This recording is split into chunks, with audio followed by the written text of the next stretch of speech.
interrogation. J'ai une interrogation. J'ai une interrogation. J'ai une interrogation. J'ai une interrogation. Bonjour, bienvenue sur notre émission J'ai une interrogation. Alors aujourd'hui, je suis en compagnie de mon très cher Alan. Bonjour Anya. Et Valérie. Bonjour Anya. Nous allons aborder un thème très particulier, très intéressant, qui est celui de comment neutraliser le péché dans ma vie. Comme vous le savez, le péché, c'est quelque chose avec lequel nous luttons tous en tant qu'enfants de Dieu. Et nous avons jugé bon de vraiment partager, approfondir ce sujet et poser les questions qui nous tracassent en ce qui concerne ce thème qu'est le péché. Alors, sans plus tarder, on va y aller. Et je vais poser la question à Valérie. Qu'est-ce que le péché? Écoute, c'est toute une question. Je pense qu'on peut prendre toute une journée pour définir et parler de péché. Ouais. Mais au sens large, hein, de ce que tout le monde pense et dit, on peut parler de faute, de culpabilité, de rébellion, transgression de la loi, mais tout cela est venu plus tard. Okay. Le péché vient du mot, le mot péché, là, ou péché vient du mot hébreu chata, qui signifie manquer le but. Et ça fait référence à quelqu'un qui a une flèche avec une cible qui tire de côté. Ok. Tu as un but à atteindre, mais tu tires la flèche et ça passe de côté. Donc, ça fait référence à ça, manquer le but. Et on voit que le but que Dieu avait fixé pour Adam et Ève, par le péché, ils l'ont manqué. Donc, c'est sûr que plus tard, on parlera de rétablissement, mais dans ce cas-là, ils ont manqué la cible. Je vois. Donc, peut-être que dans le mot péché, il y a eu un abus de langage avec le temps. Il y a aussi un mot qui revient beaucoup, qui est l'iniquité. Quelle est la différence entre le péché et l'iniquité? Le péché est plus large que l'iniquité. Comme je dis, le péché, c'est vraiment un sens très large. L'iniquité, dans iniquité, il y a ce qui est inique. Il y a inique dedans. Ce qui est injuste, méchant. Okay. Donc, c'est un péché, mais quelque chose de... intentionnel? C'est délibéré et conscient. Okay. C'est mal, c'est méchant. OK? Donc, c'est vraiment... Et il y a un verset, il y a Jean... qui va dire dans 1 Jean 5, il dit « Toute iniquité est un péché ». 1 Jean 5, 17, « Toute iniquité est un péché, et il y a un tel péché qui ne mène pas à la mort ». Ça, c'est le 1 Jean qui dit ça. Donc, l'iniquité est un péché, mais c'est vraiment délibéré, intentionnel, ça se voit, c'est mauvais, c'est méchant, c'est sale et tout ça. Okay. Souvent dans la Bible, dans Romains, par exemple, on parle des péchés, et puis à un moment, on parle du péché, ou le péché. Est-ce qu'il y a une différence? Qu'est-ce qu'on doit comprendre dans cette façon différente de nommer le péché? Tu as très bien de dire Romains, parce que Romains 5,12 dit « C'est pourquoi, comme par un seul homme, le péché est entré dans le monde, et par le péché, la mort, et qu'ainsi la mort s'est étendue sur tous les hommes parce que tous ont péché. » Marc 5, 7, 21, 23 dit « Car c'est du dedans, c'est du cœur des hommes que sortent les mauvaises pensées, les adultères, les impudicités, les meurtres, les vols, les cupidités, les méchancetés, la fraude, le dérèglement, le regard envieux, la calomnie, l'orgueil, la folie. Toutes ces choses sortent du dedans et suivent l'homme. » Donc, on voit la notion de péché au singulier, puis la notion des péchés. Et c'est très important de faire la différence parce que dans la démarche d'être libéré ou neutralisé, c'est un abus de langage, neutralisé, mais d'être libéré du joug du péché, c'est important de savoir où se mène le combat. Je prends, c'est vraiment littéralement l'exemple d'un arbre. Si je prends cette plante-là et que la plante est un arbre et qu'elle avait des fruits, le péché, c'est la racine, les péchés, c'est les fruits. Ok. Ça donne clairement comment traiter avec. Parce que tu peux arracher des fruits, ça ne change rien, ils vont ressortir. La racine est là. Donc, quand on parle du péché, c'est la plante jusqu'aux racines.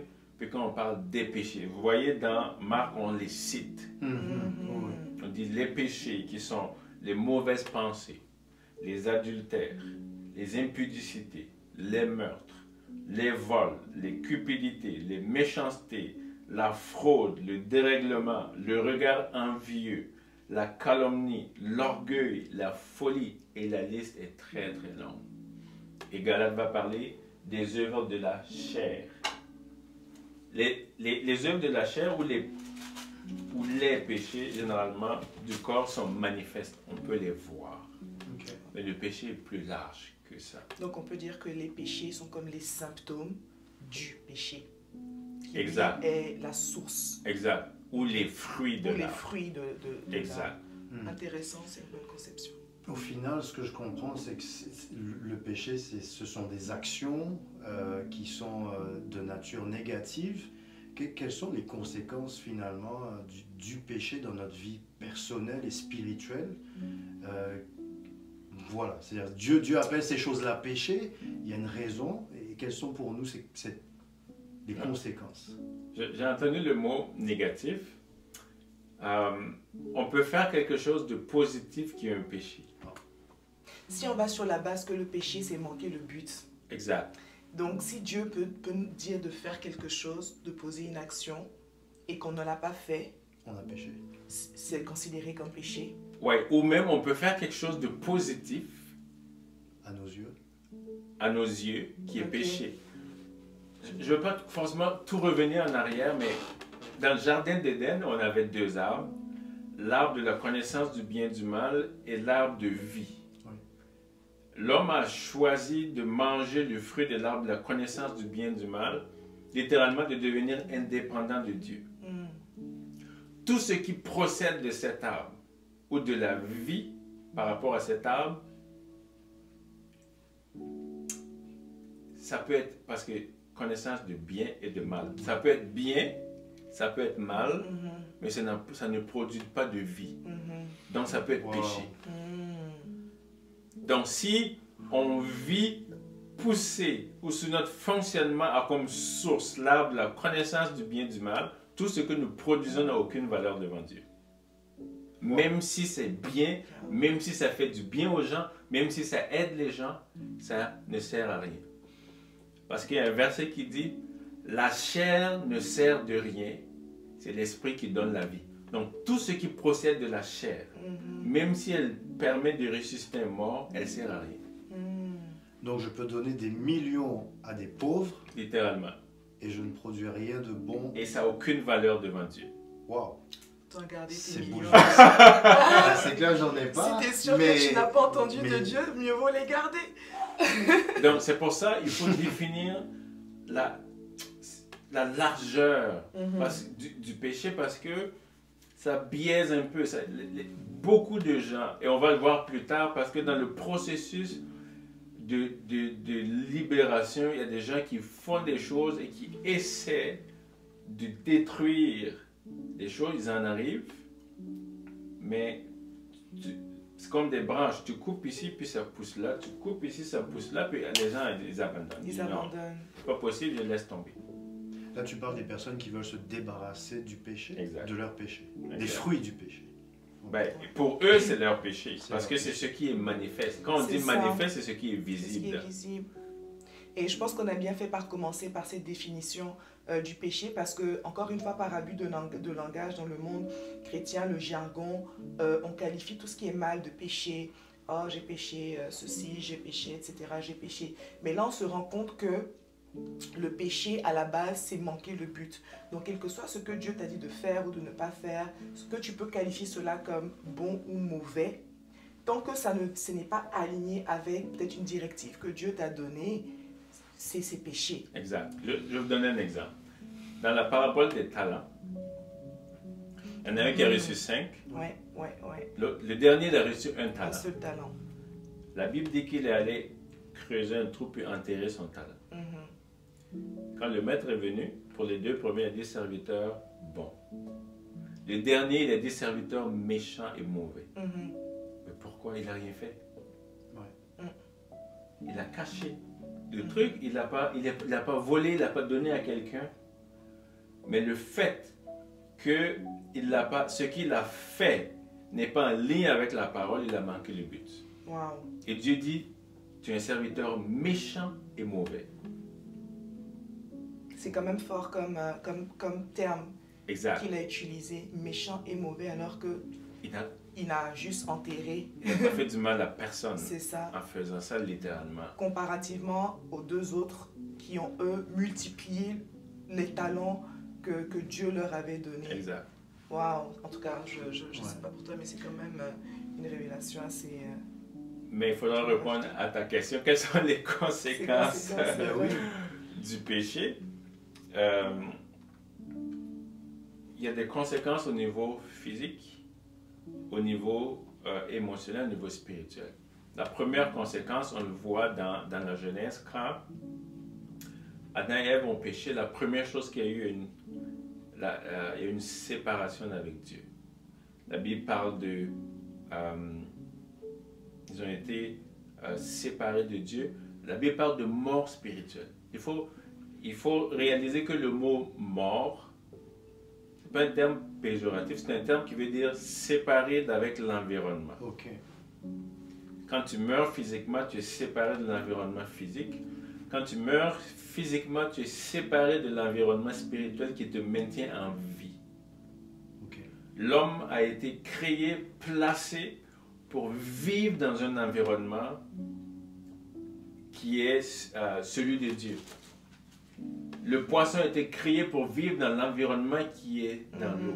Si tu enlèves le poisson de son environnement, il meurt. Et c'est ce qui s'est produit. Donc, l'homme est mort spirituellement, son corps est resté en vie beaucoup d'années.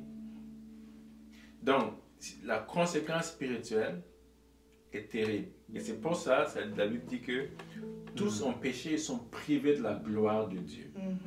Le mot gloire, c'est traduit par doxa, Ouais. ça veut dire reconnaître. Reconnaissant. Quand on dit de gloire en gloire, c'est de plus reconnaissant en plus reconnaissant. L'homme étant créé à l'image de Dieu, les animaux et tous ceux qui voyaient l'homme reconnaissaient Dieu dans l'homme. Donc c'est là où on parle de gloire. Ils étaient reconnaissants. C'est-à-dire si tu voyais Adam passer rapidement, tu dis, ah, Dieu a passé. C'est comme si Dieu avait passé. En ayant perdu cette communion avec Dieu à cause du péché, l'homme a perdu cette gloire. Il n'était plus reconnaissant à cause du péché. Donc, mort spirituelle, plus de reconnaissance par rapport à Dieu. C'est pour ça que quand Jésus va revenir, va restaurer, va dire celui qui m'a vu a vu le Père. Il est revenu pour représenter le Père à l'humanité. Donc, il y a eu cette mort spirituelle. L'esprit a été créé pour dominer sur l'âme et le corps. Quand l'esprit a été séparé de sa source de Dieu, elle est rentrée comme dans une mort non opérationnelle. L'âme a pris le dessus. Donc, nos émotions, nos sentiments et tout ça, et sème les problèmes au niveau de l'âme, puis le corps a embarqué. Donc tout ce qui est souffrance humaine, difficulté, provient de cette source-là. Donc la conséquence du péché est terrible. Et on peut dire qu'on la paye encore aujourd'hui. Exact. Parce que pour revenir au jardin d'Éden, lorsque Adam et Ève n'avaient pas encore mangé de ce fruit-là, on pouvait voir leur autorité, l'autorité qu'ils exerçaient dans le jardin vis-à-vis de la nature, des animaux, etc. Et dès lors qu'ils sont sortis de cet environnement-là, comme on a dit, spirituel, lorsqu'ils ont été privés de la gloire de Dieu, c'est là qu'on a vu qu'il y a eu comme ce chamboulement dans l'atmosphère où les animaux aussi ont commencé à se rebeller. C'est comme s'ils ne voyaient plus Dieu au travers d'eux. Littéralement. Ouais. L'environnement a été créé par Dieu et l'environnement obéit à Dieu. Donc, si Dieu a un représentant, l'environnement voit Dieu et ils obéissent. Du moment où la gloire de Dieu était enlevée et que le péché salit, l'environnement ne reconnaît plus l'homme. Non plus d'autorité. Donc, c'est normal que l'environnement produise des moustiques, des bipèdes, tout ça pour attaquer. On ne te reconnaît pas. Ouais. Les animaux non plus. Ouais. Pourtant, avant la chute, c'est Adam qui a nommé chaque animal. Incroyable. Autorité, pouvoir, vraiment, on a La liste tout. est longue. La liste est trop longue. Ouais. Et encore aujourd'hui,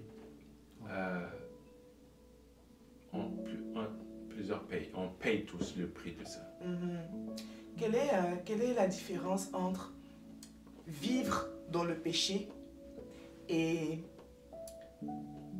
péché, ou du moins manquer le but, ou peut-être même iniquité, compte tenu de la définition que tu nous as donnée tout à l'heure? On s'est rendu compte que péché, c'est manquer le but, mais ce que je veux dire ici, c'est vivre continuellement en manquant le but, mais aussi en faisant délibérément, en posant des actions délibérées qui sont mal, qui sont mauvaises. Quelle est la différence? C'est une question intéressante parce que Jean parle dans sa épître en disant que celui qui est né de Dieu ne pêche pas. Ok. Les standards viennent d'être élevés. Je dois avoir un problème. Les standards. Non, ça paraît vraiment, mais comment ça se fait? Oui. Oui. Jacques est en train de dire que celui qui est né de Dieu ne pratique pas le péché. D'accord. D'accord. Avant la nouvelle naissance, le péché était notre norme de vie. Ok? Tu ne connais pas Dieu, tu vis dans le péché, c'était ta norme. Et les bonnes actions étaient des exceptions. Okay. À la nouvelle naissance, le péché est une exception. La norme de vie, c'est une vie de sanctification et de sainteté. C'est une vie selon Dieu. Pourquoi? Parce que à la nouvelle naissance, alors que notre esprit était mort, l'Esprit de Dieu est venu en nous et a redonné la vie à notre esprit. Et normalement, la vie de l'esprit doit couler dans notre âme et dans le corps, si on laisse Dieu faire. Donc, c'est pour ça que Jean dit que celui qui est né de Dieu ne pêche plus. Celui qui est né de Dieu ne pratique pas le péché. Okay. Si quelqu'un dit, moi je suis né de Dieu et pratique le péché, j'ai un problème avec. Okay. C'est soit un chrétien purement charnel ou quelqu'un qui pense qu'il est né de nouveau et qui ne sont pas nés de nouveau. On en a beaucoup aujourd'hui dans nos églises, dans le cercle chrétien, qui viennent là. Il n'y a aucune repentance, il n'y a aucune volonté de changer de vie. Et on leur dit de répéter une prière et de dire, est-ce que vous êtes sincère? Puis de dire, oui, je suis sincère. Puis des fois, même le diable est sincère dans ce qu'il fait. Donc, ce n'est pas la sincérité qui change. La nouvelle naissance, c'est que l'Esprit de Dieu vient donner la vie, on est de nouveau. Et c'est ça qui fait là. À partir de là, il y a une solution, un processus, c'est quelque chose qui peut se faire pour qu'on vive libre du péché. Wow.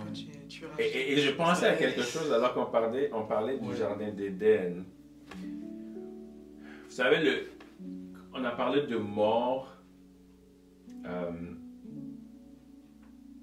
quand l'homme a péché, mort spirituelle, mais par la suite la mort physique.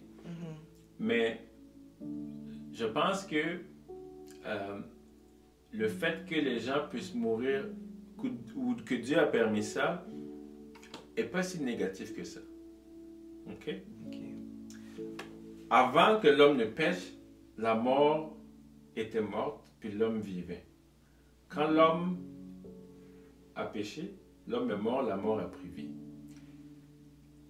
Et si vous imaginez, si vous vous rappelez, quand l'homme a fini de pécher Dieu a mis 2 chérubins devant l'arbre de vie. Et il les a interdits de laisser l'homme s'approcher. Pourquoi? Parce que si l'homme, après avoir mangé le fruit de l'arbre de la connaissance du bien et du mal, s'il mangeait le fruit de l'arbre de vie, il serait éternel. Ça veut dire qu'il serait condamné éternellement dans son péché. Donc Dieu dit, ok, c'est quoi la solution? Il faut que je permette à ce corps-là de pouvoir mourir pour que ça soit différent. Parce que de toutes les façons, plus tard, quand Christ vient, il faut qu'il meure pour redonner la vie. Donc, je pense qu'on a parlé dans une autre émission du pardon de la grâce de Dieu. Dieu avait vraiment, après la chute, tout orchestré pour un rétablissement de l'homme. Donc, je comprends bien, si on est né de Dieu, si on est sincère et si on a la volonté de ne plus pécher, on doit y arriver. Oui. Est-ce que c'est aussi simple que ça? La réponse simple, oui. Wow. Selon la parole de Dieu, oui. Puis, dans les faits. Puis j'aime dire, oui. Puis ça, c'est important que tu mentionnes le point fait, parce que toute la parole de Dieu, beaucoup, la vie chrétienne est basée sur des faits, les faits divins. Ce que Dieu a fait. Quand Dieu a fait, il a fait. Il ne nous demande plus de refaire, il nous demande de rentrer dans ce qu'il a fait. Le problème des chrétiens, c'est qu'on essaie de faire à côté de ce que Dieu a fait. Tant que Dieu n'a pas fait, nous ne pouvons rien faire. Ça, je ne sais pas si ça répond à ma prochaine question qui était de est-ce que par mes propres forces, je peux arrêter de pécher? Parce qu'il y a des personnes, tantôt on a parlé des personnes qui font semblant, qui ne sont pas nécessaires, qui ne sont pas sincères dans leur démarche.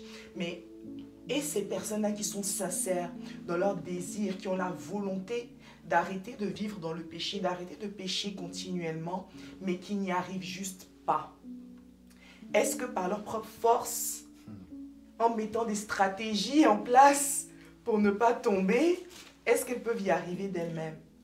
Si je réponds oui à cette question, ça veut dire que Christ est venu en vain. Et si la réponse était oui, ça fait longtemps qu'on serait arrivé.